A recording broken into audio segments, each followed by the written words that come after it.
মোটের উপর নির্বিঘ্নেই মিটল রাজ্যের ৬ বিধানসভা কেন্দ্রের উপনির্বাচন। তবে এরই মধ্যে কোথাও কোথাও বিক্ষিপ্ত অশান্তি।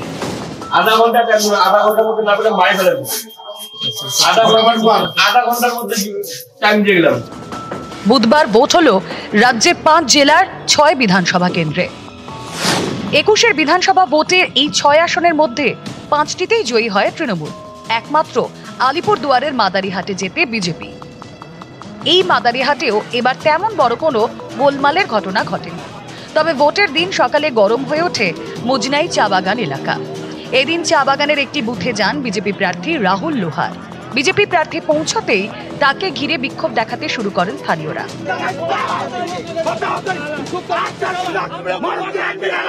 দেখুন, এটা হচ্ছে টিএমসির গুন্ডাগর্দি আমার উপর অ্যাটাক করার চেষ্টা করলো। আপনারা দেখতে পারলেন এই মুহূর্তে এটা এইভাবে ভোট লুট করার চেষ্টা চলছে। এই মুজনা চা বাগান সংলগ্ন যে রাস্তা সেখান থেকে যখন যাচ্ছিলেন দুই দলের সমর্থকদের মধ্যে কিন্তু একদম সম্মুখ সমরে দুই দলের সমর্থকরা গাড়িতে বসে আছেন বিজেপি প্রার্থী রাহুল লোহার। বিজেপির দাবি তাদের প্রার্থীর গাড়িও ভাঙচুর করেন তৃণমূল কর্মী সমর্থকরা, যা তৃণমূল মানতে নারাজ। সিতাইয়ের বসেরটারি জুনিয়র হাই স্কুল, এখানে বিজেপির পোলিং এজেন্টকে হুমকি দেওয়া হয়। হুমকি দেন দিনহাটা ১ নম্বর পঞ্চায়েত সমিতির তৃণমূল কর্মাধ্যক্ষ মতিউর রহমান। খুন করার রাজনীতি, হুমকি দেবার রাজনীতি, এটা তৃণমূলের রন্ধ্রে রন্ধ্র। তারা মানুষকে ভয় দেখিয়ে ভোট লুট করে ক্ষমতায় আছে।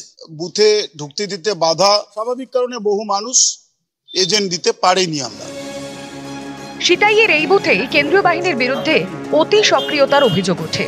অভিযোগ পেয়ে বুথে পৌঁছন স্থানীয় তৃণমূল সাংসদ জগদীশ চন্দ্র বসুনিয়া। বাহিনীর জওয়ানদের সতর্ক করে দেন তিনি।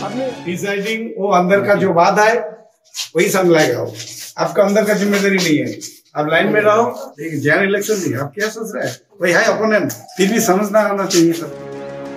সিতাইয়ের অন্য একটি বুথেও এদিন কেন্দ্রীয় বাহিনীর বিরুদ্ধে অতি সক্রিয়তার অভিযোগ ওঠে। সেখানে আবার বাহিনীর সঙ্গে তর্কে জড়ান সিতাইয়ের তৃণমূল প্রার্থী সঙ্গীতা রায়।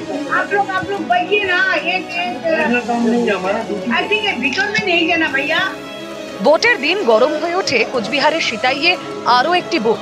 হোগদাহ আদাবাড়ি প্রাইমারি স্কুলের একটি বুথে যান বিজেপি প্রার্থী দীপক কুমার রায়। তার দাবি, তিনি গিয়ে দেখেন ইভিএমে বিজেপি প্রার্থী ও ফরওয়ার্ড ব্লক প্রার্থীর নাম টেপ দিয়ে ঢাকা ছিল। দুটি টেপ হাতে নিয়ে প্রিসাইডিং অফিসারের সঙ্গে তর্কে জড়ান বিজেপি প্রার্থী। এবং আমি খুলে দিয়েছি। এটা তো এমনও হতে পারে যে আমাকে দেখালো সে তার আগের আমি প্রত্যেকটা ভোট হওয়ার পরে ঢুকবো। এবার আমি জানি না কে লাগিয়েছে, উনি আমাকে দেখিয়েছে, যখন কমপ্লেন করেছে সাথে সাথে আমি খুলে দিয়েছি। সেলো টেপ দিয়ে ১ নম্বর ২ নম্বর বোতাম ছাপা হয়েছে, মানে চেপে দেওয়া হয়েছে। ২ নম্বর বোতামে আমার নিজের প্রতীক ছিল।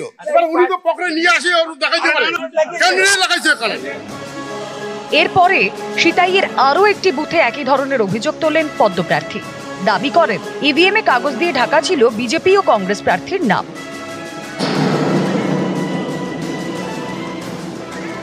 উত্তর ২৪ পরগনার হারোয়ার মহব্বতপুর, এখানে মহব্বতপুর বিদ্যালয়ের ১৩৮ নম্বর বুথে ছাপ্পা ভোটের অভিযোগ ওঠে তৃণমূলের বিরুদ্ধে।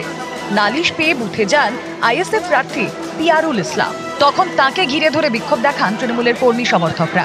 শুরু হয়ে যায় বচসা। তারপর পুলিশি হস্তক্ষেপে এলাকা থেকে বেরোন আইএসএফ প্রার্থী।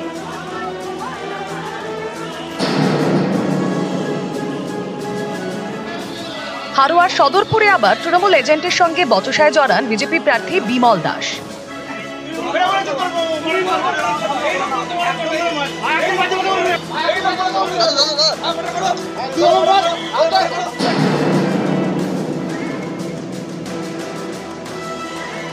বাঁকুড়ার তালডাংরার পাঁচমুড়া এলাকা, এখানে বুথের ১০০ মিটারের মধ্যে প্রার্থীর ছবি দেওয়া ভোটার স্লিপ বিলির অভিযোগ ওঠে তৃণমূলের বিরুদ্ধে, যা তৃণমূল মানতে নারাজ।